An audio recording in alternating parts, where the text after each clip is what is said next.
போட்டி தேர்வுக்கு தயாராகும் அனைவருக்கும் அதிகமானக்கும் நான் ராஜ்குமார். இந்த வீடியோவில் என்ன பார்க்க போகிறோம் அப்படின்னு பார்த்தீங்கன்னா டிஎன்பிஎஸ்சிக்கான ஃப்ரீ டெஸ்ட். டெய்லி வந்து நம்ம ஃப்ரீ டெஸ்ட் கொடுத்துட்ருக்கோம். இதில் டெஸ்ட் நம்பர் 5க்கான ரிப்போர்ட் நேற்று எழுதுனீங்க இல்லையா, ஸோ அந்த டெஸ்ட்டுக்கான ரிப்போர்ட் தான் பார்க்க போகிறோம். யூனிட் 8ல் செட் 3 எழுதுறீங்க. ரொம்ப முக்கியமான லெசன்ஸ் இருக்கக்கூடிய டெஸ்ட் நம்பர் 5 வந்து எழுதிருந்தீங்க. இன்றைக்கி வந்து டெஸ்ட் நம்பர் 6 வந்து நீங்கள் எழுதுறதுக்கு ரெடியாக இருக்கீங்க. சரிங்களா, டெல்லி சுல்தான்கள் சாயந்தரம் 6 மணிக்கு வந்து படிச்சுட்டு எழுத ஸ்டார்ட் பண்ணிக்குவாங்க. இதற்கான பிடிஎஃப்லாம் ஆல்ரெடி அப்டேட் பண்ணிட்டோம். இந்த டெஸ்ட் நம்பர் 5 நேற்று எழுதின டெஸ்ட்டில் எவ்வளோ பேர் எழுதியிருக்கீங்க, அதே போல் எல்லாரும் எவ்வளோ மார்க் வாங்கியிருக்கீங்க, ஒவ்வொருத்தருடைய லெவல் என்ன அப்படின்றத அந்த வீடியோவில் பார்க்க போகிறோம். இந்த வீடியோ பார்க்குறதுக்கு முன்னாடி இந்த டெஸ்ட் நம்பர் 5க்கான ரிப்போர்ட்டை செக் பண்ணும்போது நிறைய பேர் பார்த்தீங்கன்னா வெரி குட் ஸ்கோர் லெவல்லையும் குட் ஸ்கோர் லெவல்லையும் வந்திருக்கீங்க. முதல்ல உங்கள் எல்லாருக்குமே வந்து ஒரு பிக் சல்யூட். சரிங்களா, ஸோ பயங்கரமான ஒரு போட்டி உங்களுக்குள்ளே இருக்குது. முதல்ல ஆரம்பித்த ஃபஸ்ட்டு டெஸ்ட்டுக்கும் செகண்ட் டெஸ்ட்டுக்கும் கம்பேர் பண்ணி பார்க்கும்போது போட்டியிலேருந்து வெளியே போனவங்கள விட்டுருங்க. சரிங்களா, ஒரு 1700 பேர் முதல் தேர்வு எழுதியிருப்பாங்க. இந்த தேர்வு அப்படின்னு வரும்போது ஏறக்குறைய ஒரு 300 பேர்லேருந்து 400 பேர் பக்கம் வந்து வெளியே போயிருக்காங்க. இது எப்படி நீங்கள் எடுத்துக்கணும் அப்படின்னா, ஒரு எக்ஸாமுக்கு அப்ளை பண்ணிவிட்டு எக்ஸாம் ஆளுக்கே வராமல், இல்லை எக்ஸாமுக்கு அப்ளை பண்ணலாம் அப்படின்ட்டு சர்டிஃபிகேட்லாம் ப்ராப்பராக அப்லோட் பண்ணாமல் இருப்பாங்க இல்லையா, ஸோ அவங்கள மாதிரி நீங்கள் எடுத்துக்கோங்க. அவங்க கடைசி வரலையும் நம்ம கூட வரப்போகிறதில்ல. யார் கடைசி வரலையும் நம்ம கூட வராங்களோ அவங்க கூட தான் நீங்கள் போட்டி போட போகிறீங்க. சரிங்களா, எக்ஸாம் ஆளில் வந்துட்டு நல்லா பர்ஃபார்ம் பண்ணுறாங்க இல்லையா, அவங்க தான் உங்களுக்கான போட்டியாளர்கள். ஸோ அவங்கள மட்டும் மைண்டில் வைங்க. அவங்க கண்டிப்பாக தொடர்ச்சியாக படிச்சுட்டே இருக்கிறவங்க. இப்போ முதல் தேர்வுக்கும் இந்த 5வது தேர்வுக்கும் பார்த்தீங்கன்னா காம்படிஷன் லெவல் டபுள் மடங்கு இன்க்ரீஸ் ஆகிருக்கு. சரிங்களா, முதல்ல ஒரு 220 பேர் போட்டி போட்டிருக்கீங்க குட் ஸ்கோர்லேயும் வெரி குட் ஸ்கோர்லேயும் அப்படின்னா, இந்த டெஸ்ட்டில் டெஸ்ட் நம்பர் 5 வரும்போது கிட்டத்தட்ட 390 பேர், கிட்டத்தட்ட 400 பேர் பக்கம் வந்து குட் ஸ்கோர்லேயும் வெரி குட் ஸ்கோர்லேயும் இருக்கீங்க. அதுலேயும் ரொம்ப முக்கியமாக இந்த யூனிட் 8 செட் 3 பார்த்தீங்கன்னா, சரிங்களா, உங்களுக்கு வந்து மேற்கோள்கள் நிறைய இருக்கக்கூடிய ஒரு லெசன். தமிழர்கள் பற்றி நிறைய மேற்கோள்கள் இருக்கக்கூடிய ஒரு லெசன். சரிங்களா, அந்த டெஸ்ட்லேயே வந்து நீங்கள் இவ்வளோ ஸ்கோர் பண்ணியிருக்கிறது ரொம்ப நல்ல விஷயம். இது வரலையும் டெலகிராமில் நீங்கள் ஜாயின் பண்ணல அப்படின்னா மறக்காமல் டெலகிராமில் ஜாயின் பண்ணிக்கோங்க. அதே போல் இன்னொரு முக்கியமான விஷயம், ஒவ்வொரு வீடியோ நான் கொடுக்கும்போதும் தயவு செஞ்சு முழுமையாக பாருங்கள். சரிங்களா, அந்த வீடியோவை முழுமையாக பார்க்காம சார் இது இல்லை அது இல்லை அப்படின்ட்டு நீங்கள் யோசிச்சிங்க அப்படின்னா, நான் ப்ரீவியஸ் வீடியோலேயே சொல்லியிருக்கேன் அடுத்த டெஸ்ட்டுக்கான ரிப்போர்ட் 1 ஹவரில் அப்டேட் பண்ணுறேன் அப்படின்ட்டு. ஆனால் ஒரு 3 நிமிஷம் வீடியோவை நீங்கள் முழுமையாக பார்க்காம சார் ரிப்போர்ட் இன்னும் கொடுக்கவே இல்லையே, ரிப்போர்ட் எப்போ அப்டேட் பண்ணுவீங்க அப்படின்னு கேட்குறீங்க. அப்போ அந்த வீடியோவை நீங்கள் முழுமையாக பார்க்கலன்னு தானே அர்த்தம். நான் எல்லாருமே சொல்ல, ஒரு சிலர் சொல்கிறேன். ஸோ இந்த மாதிரி வீடியோ முழுமையாக பார்க்காம நீங்கள் கமெண்ட் பண்ணுறீங்க, இல்லை வீடியோ முழுமையாக பார்க்காம நமக்கு ஆன்சர் வேணும் அப்படின்னு நினைக்கிறீங்க அப்படின்னா, முடிஞ்ச வரையும் அந்த கமெண்ட்டுக்கு இனிமேல் ரிப்ளை வராது. உங்ககிட்ட இன்ஃபார்ம் பண்ண விஷயத்தையே நீங்கள் கவனிக்காமல் நீங்கள் இருக்கீங்க அப்படின்னா நான் ஒன்றுமே பண்ண முடியாது. நான் முன்னாடியே சொன்ன மாதிரி நீங்கள் எந்தளவு சப்போர்ட் பண்ணுறீங்களோ அந்தளவு தான் கொண்டு போக முடியும். டீமில் இப்போதைக்கு யாருமே இல்லை, நானும் விஜயன் சார் மட்டும்தான் இருக்கும். ஸோ நாங்கள் இதை ப்ராப்பராக கொண்டு போகணும் அப்படின்னா உங்களுடைய ஒத்துழைப்பு ரொம்ப ரொம்ப முக்கியம். அதே போல் டெஸ்ட் நம்பர் 5 எழுதும்போது நான் கிட்டத்தட்ட ஒரு 400 பேர் வெளியே போயிருக்காங்க அப்படின்னு சொன்னோம் இல்லையா, அப்போ நம்ம இந்த வீடியோவையோ இல்லை இந்த டெஸ்ட் பேட்சை பற்றின தகவல்களையோ நம்ம ஃப்ரெண்ட்ஸ்க்கோ நம்ம ஃப்ரெண்ட்ஸ் சர்க்கிள் இருக்கக்கூடிய படிக்கக்கூடிய நண்பர்களுக்கோ ஷேர் பண்ணவே இல்லை. அப்படியே ஷேர் பண்ணாலும் அவங்க தொடர்ச்சியாக படிக்கிறாங்களா, இல்லை அவங்கள நம்ம படிக்க வச்சுருக்கோம் அப்படின்னு கேட்டிங்கன்னா கிடையாது. நம்ம ஆரம்பிக்கும் போது என்ன கவுண்ட்டில் இருந்தோமோ அதுலேருந்து இன்க்ரீஸ் ஆகவே இல்லை. சரிங்களா, அப்போ கொண்டு போய் சேர்க்கல அப்படின்னு தான் நான் நினைக்கிறேன். முடிஞ்ச வரையும் உங்கள் ஃப்ரெண்ட்ஸ்க்கு ஷேர் பண்ணுங்கள், அவங்களும் இந்த டெஸ்ட்டை பயன்படுத்திக்கிட்டோம். ஓகே, டெஸ்ட்டுக்கான ரிப்போர்ட் பார்க்கலாம். டெஸ்ட்டுக்கான ரிப்போர்ட் பிடிஎஃப் இந்த வீடியோ கீழே நான் கொடுத்துருக்கேன், அதை நீங்கள் கிளிக் பண்ணி டவுன்லோட் பண்ணிக்கலாம். அதே போல் ப்ரீவியஸ் டெஸ்ட்டுக்கான ரிப்போர்ட்லாம் நீங்கள் செக் பண்ணணும் அப்படின்னா இந்த டெஸ்ட்லேயே நான் ப்ரீவியஸ் டெஸ்ட்டுக்கான ரிப்போர்ட்டும் அப்டேட் பண்ணியிருக்கேன். இந்த பேஜ்லேயே நான் அப்டேட் பண்ணியிருக்கேன், அதையும் நீங்கள் செக் பண்ணிக்கலாம். சரிங்களா, டெஸ்ட் நம்பர் 5க்கான ரிப்போர்ட் இதை கிளிக் பண்ணிட்டு நீங்கள் டவுன்லோட் பண்ணிக்கலாம். முதல்ல இந்த டெஸ்ட் நம்பர் 5 எத்தனை பேர் எழுதியிருக்காங்க அப்படின்னு பார்த்தீங்கன்னா 3337 பேர். கிட்டத்தட்ட 4 தேர்வு வரலையும் பார்த்தீங்கன்னா நல்லாவே எழுதிட்டு இருந்தீங்க. இந்த தேர்வு பார்த்தீங்கன்னா கிட்டத்தட்ட ஒரு 100 பேர் இன்னுமே குறைஞ்சிருக்காங்க. அப்போ ஆரம்பிக்கும் போது ஒரு 1730 சம்திங்கில் இருந்த ஒரு கவுண்ட் வந்து பார்த்தீங்கன்னா இப்போ 1330 தான் வந்திருக்கு. கிட்டத்தட்ட ஒரு 400 பேர் வெளியே போயிருக்காங்க. இந்த டெஸ்ட்டை பொறுத்தவரையிலையும் ஆவரேஜ் ஸ்கோர் 19.55. சரிங்களா, ஸோ மேக்ஸிமம் எல்லா ஸ்டூடெண்ட்டுடைய ஆவரேஜ் மார்க்கும் பார்த்தீங்கன்னா 19க்கு மேலே இருக்குது. டோட்டல் கொஷின் 30 கொஷின் நம்ம கொடுத்துருந்தோம், 3 லெசன் 30 நிமிஷம். இதில் கிரேட் நீங்கள் ஏபிஏ கம்பேர் பண்ணினாவே உங்களுக்கு தெரிஞ்சிருக்கும். ஏ கிரேடும் பி கிரேடும் பாருங்கள் எந்த லெவலில் நீங்கள் இன்க்ரீஸ் ஆகிருக்கீங்க பாருங்கள். ஏ கிரேட் ரொம்பவே இன்க்ரீஸ் ஆகிருக்கு, பி கிரேட் முன்ன டெஸ்ட்லாம் கம்பேர் பண்ணும்போது இன்க்ரீஸ் பண்ணியிருக்கீங்க. சரிங்களா, அந்த கிராஃப் வச்சு நான் சொல்கிறேன். இந்த டெஸ்ட்டை பொறுத்தவரையும் ஆவரேஜ் கிரேட் என்ன அப்படின்னு சொன்னால் ஏபிசிடிக்குள்ளேயே இருக்கீங்க. ஆவரேஜ் கிரேட் டிக்குள்ளேயே இருக்கீங்க சரிங்களா. இது வந்து நல்ல விஷயம். ஆவரேஜ் டைம் டேக்கன் பார்த்தீங்கன்னா 8 நிமிஷம் சரிங்களா. ஸோ 30 கொஸ்டினா 8 நிமிஷத்துலேயே ஆன்சர் பண்ணியிருக்கீங்க. ஸோ லெசனை நல்லா படிச்சிருந்தா மட்டும்தான் இந்த டைமுக்குள்ளே உங்களால் அட்டன் பண்ண முடியும். இல்லைனா ஒரு 10 to 12 மினிட்ஸ் அந்த மாதிரி நீங்கள் எடுத்துருக்கலாம் சரிங்களா. ஸோ அந்த ஆவரேஜில் வந்திருக்கும். பட் அதுலேருந்து இன்னும் ரெடியூஸ் ஆகிருக்கு சரிங்களா. இது ஒவ்வொருத்தருடைய டைம் மாறுபடும். 15 மினிட்ஸ் ஆகும், ஒரு சிலர் 20 மினிட்ஸ் எடுத்துப்பீங்க. நல்லா படித்தவங்க, ஏற்கனவே படித்து முடித்தவங்க டைம் மாறுபடும் சரிங்களா. அடுத்து வெரி குட் ஸ்கோர் எவ்வளோ சார் அப்படின்னு கேட்டிங்கன்னா, வெரி குட் ஸ்கோர் டோட்டலாக 30 கொஸ்டின் நம்ம கொடுத்துருந்தோம். இதில் 28, 29, 30 30 மதிப்பெண், 29 மதிப்பெண், 28 மதிப்பெண், இந்த மதிப்பெண்குள்ளே இருக்கீங்க அப்படின்னா வெரி குட் ஸ்கோர். உங்களுடைய படிக்கக்கூடிய அந்த மெத்தடில் அதையே ஃபாலோ பண்ணுங்கள் சரிங்களா. எந்த விதமான மாற்றமும் தேவையில்லை. கவனம் மட்டும் ஒவ்வொரு டெஸ்ட்டுக்கும் பர்ஃபார்மன்ஸ் மட்டும் இன்க்ரீஸ் பண்ணிக்குவாங்க. அதை மட்டும் செக் பண்ணிட்டு வாங்க. அடுத்து குட் ஸ்கோர். குட் ஸ்கோரோட மார்க் என்ன அப்படின்னு பார்த்தீங்கன்னா 27லேருந்து 25க்குள்ளே நீங்கள் இருக்கீங்க அப்படின்னா உங்களுடைய ஸ்கோர் குட் ஸ்கோர். இப்போ வெரி குட் ஸ்கோரும் குட் ஸ்கோரும் 30 மதிப்பெண்லேருந்து 28 மதிப்பெண் இந்த கேட்டகரி இருக்கீங்க இல்லையா, நீங்கள் மிக சிறப்பாக படிச்சுட்ருக்கீங்க. தொடர்ந்து படிச்சுட்டு வாங்க சரிங்களா. தொடர்ந்து இதே வெரி குட்குள்ளேயும் குட்குள்ளேயும் நான் இருக்கணும் அப்படின்ற ஒரு மைண்ட் செட்டில் படிச்சுட்டு வந்தீங்க அப்படின்னா கண்டிப்பாக அந்த காம்படிஷன் இன்னுமே இன்க்ரீஸ் ஆகும்.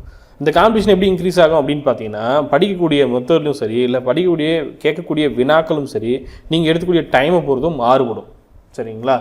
ஸோ வெரி குட் ஸ்கோரில் படிக்கக்கூடிய தேர்வர்களுக்கும் அதே போல் குட் ஸ்கோரில் வந்த தேர்வர்களுக்கும் பார்த்தீங்கன்னா நான் சொல்லக்கூடியது உங்கள் மெத்தடில் எந்த விதமான மாற்றமும் தேவையில்லை. நீங்கள் நல்லாவே படிச்சுட்ருக்கீங்க. நீங்கள் என்ன பண்ணணும், ஒவ்வொரு டெஸ்ட்டுக்கும் உங்களுடைய பர்சனல் பர்ஃபார்மன்ஸை மட்டும் இன்க்ரீஸ் பண்ணிக்கோங்க. இப்போ 30 மதிப்பெண்ணில் எவ்வளோ பேர் இருக்காங்கன்றதை பாருங்கள்.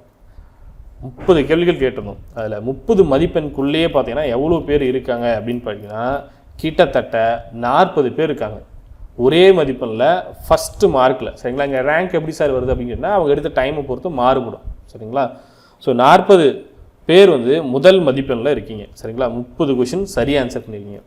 அடுத்து சின்ன சின்ன மிஸ்டேக், ஒரு கொஷின் இல்லை தெரியாமல் தப்பு பண்ணுறது, இல்லை டவுட்டில் அந்த கொஷினை தப்பாக ஆன்சர் பண்ணுங்க, இந்த மாதிரி எத்தனை பேர் இருக்கீங்க? 29 மதிப்பெண்ணில் 104 பேர், 29 அதுக்கு மேலே சரிங்களா.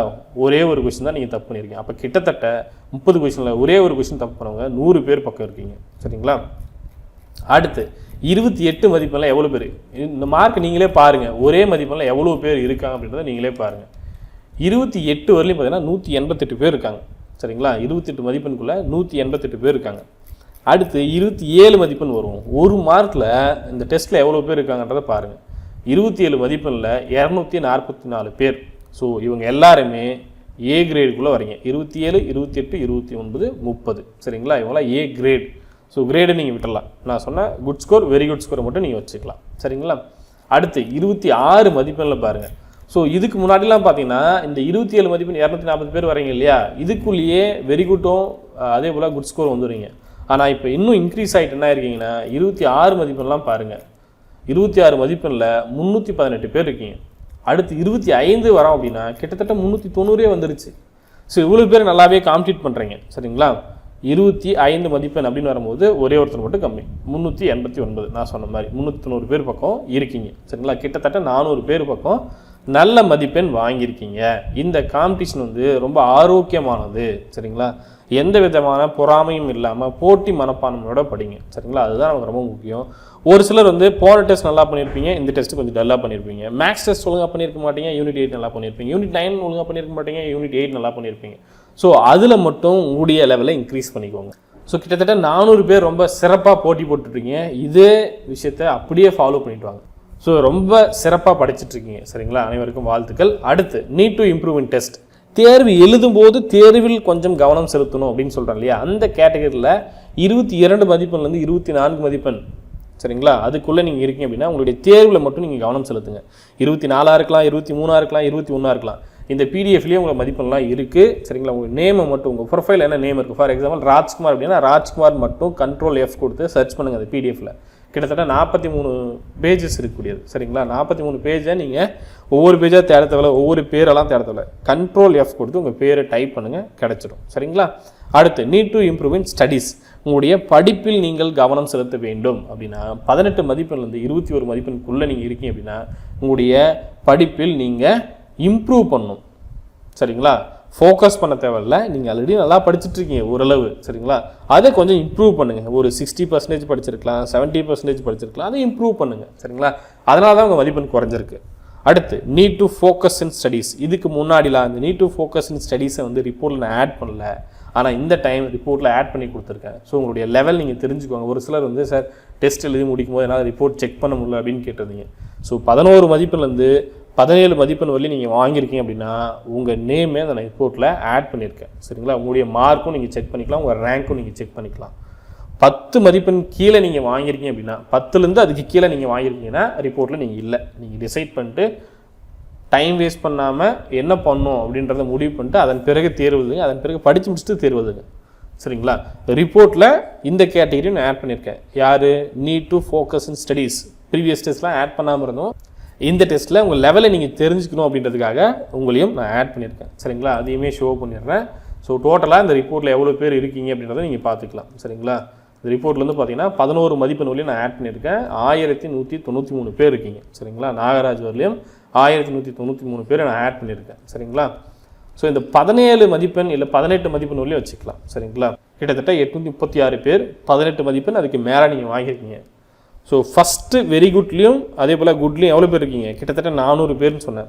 அடுத்து கிட்டத்தட்ட ஒரு 430லேருந்து 440 பேர் பார்த்தீங்கன்னா இன்னும் உங்களுடைய தேர்வுகள்லையும் உங்களுடைய படிப்புலையும் நீங்கள் கவனம் செலுத்தினீங்க அப்படின்னா கண்டிப்பாக உங்களால் குட் ஸ்கோருக்குள்ளேயும் வெரி குட் ஸ்கோருக்குள்ளேயும் வர முடியும். இந்த 18 மதிப்பெண்ணை உங்களால் 28 மாற்ற முடியும், 18 மதிப்பெண்ணை 25 மாற்ற முடியும், 17 மதிப்பெண்ணை உங்களால் 29 மாற்ற முடியும். ஒரு கொஷின் 2 கொஷினுக்குள்ளே உங்களால் போக முடியும். 10 கொஷின் நான் தப்பு பண்ணியிருக்கேன், அடுத்த தேர்வுனால ஃபுல் மார்க் வாங்க முடியாதா அப்படின்னு கேட்டால் தாராளமாக வாங்க முடியும். இது எல்லாமே பயிற்சி தான். பயிற்சி பயிற்சி பயிற்சி. சரிங்களா? நீங்கள் தொடர்ந்து படிச்சுட்டு இருந்தீங்க அப்படின்னா கண்டிப்பாக உங்களால் முழு மதிப்பெண் வாங்க முடியும். ஏன்னா ஸ்கூல் புக்கிலேருந்து தான் நான் உங்களுக்கு கொஷின் கேட்குறேன். அவுட் ஆஃப் சிலபஸ் அப்படின்ற மாதிரியோ இல்லை புத்தகத்தை தாண்டியோ கொடுக்கப்பட்ட பாடத்தை தாண்டியோ நான் கேட்க போகிறதில்ல. ஆனால் டிஎன்பிஎஸ்சி எக்ஸாம் உங்களுக்கு அவுட் ஆஃப் சிலபஸ்லையோ இல்லை புத்தகத்தை தாண்டியோ கண்டிப்பாக வினாக்கள் ஒரு 10லேருந்து 20% இருக்கும். அப்போ இப்போதைக்கு ஸ்கூல் புக்கில் இருக்கக்கூடிய எல்லா வினாக்களையும் எல்லாத்தையும் நம்ம தெளிவாக படிச்சிட்டோம் அப்படின்னா கட் ஆஃபை ரீச் பண்ணலாம். நம்ம எய்ம் கட் ஆஃபை தாராளமாக ரீச் பண்ணணும். சரிங்களா? நான் வாங்கின மார்க்கோட கம்மியாக தான் இருக்கும் கட் ஆஃப் அப்படின்ற மைண்ட் செட்டில் நீங்கள் இருக்கணும். ஓகே, நீங்கள் என்ன மதிப்பெண் வாங்கினாலையும் அதை விட கம்மியாக கட் ஆஃப் இருக்கணும். நான் குரூப் 1 குரூப் 2 குரூப் 2 ப்ரிலிம்ஸில் 160 கொஷின் அடிச்சிருவேன், 140 தான் கட் ஆஃப் வரும். அதே போல் குரூப் 4 விஓ வருது அப்படின்னா நான் 172 அடிச்சிருவேன், 165 தான் கட் ஆஃப் வரும் அப்படின்ற மைண்ட் செட்டில் நீங்கள் இருக்கணும். சரிங்களா? அப்படின்ற மாதிரி நம்ம படிச்சிருக்கணும். வெறுமனே மைண்ட் செட்டில் இருக்கிறது பிரச்சனை இல்லை. சரிங்களா? படிச்சிருக்கணும், அதுக்கு தயாராக இருக்கணும், அதுக்கு ரெடியாக இருக்கணும். எல்லாமே உங்களால் உங்களுடைய செயலால் மட்டும்தான் முடியும். வெறுமனே வந்து பிரம்மையில் போயிட்டு நிற்கக்கூடாது. சரிங்களா? ஸோ இந்த டெஸ்ட் நம்பர் 5க்கான ரிப்போர்ட் வந்து உங்களுக்கு ரொம்பவே யூஸ்ஃபுல்லாக இருக்கும் அப்படின்னு நான் முழுமையாக நம்புகிறேன். சரிங்களா? Very good score, good score. அதே போல் உங்களுடைய தேர்வில் நீங்கள் கவனம் செலுத்தணும், அதே போல் உங்களுடைய படிப்பில் கவனம் செலுத்தணும், உங்கள் படிப்பில் நீங்கள் இன்க்ரீஸ் பண்ணணும். இந்த மாதிரி ஒவ்வொரு கேட்டகரிக்கும் டீட்டெயிலாக நான் சொல்லியிருக்கேன். ஸோ உங்களுக்கு ஏதாவது டவுட் இருக்குது அப்படின்னா அந்த வீடியோக்குள்ளே கமெண்டில் மென்ஷன் பண்ணுங்கள். அதே போல் அடுத்தடுத்த தேர்வுக்கு ரெடி ஆகிக்கோங்க. அடுத்து டெஸ்ட் நம்பர் 6 முடிஞ்ச உடனே ரிவிஷன் டெஸ்ட் இருக்குது. ரிவிஷன் டெஸ்ட்டுக்கான பிளான் உங்களுக்கு தெரியும் இல்லையா? டெஸ்ட் நம்பர் 1லேருந்து 6 வரையும் ரிவிஷன் டெஸ்ட் எழுத போகிறீங்க. நாளைக்கு தேர்வு, இன்னைக்கு தேர்வு முடிச்சிட்டிங்கன்னா ஹிஸ்ட்ரி முடிச்சிட்டிங்க அப்படின்னா நாளைக்கு ஃபுல் டே உங்களுக்கு ரிவிஷன் தான்.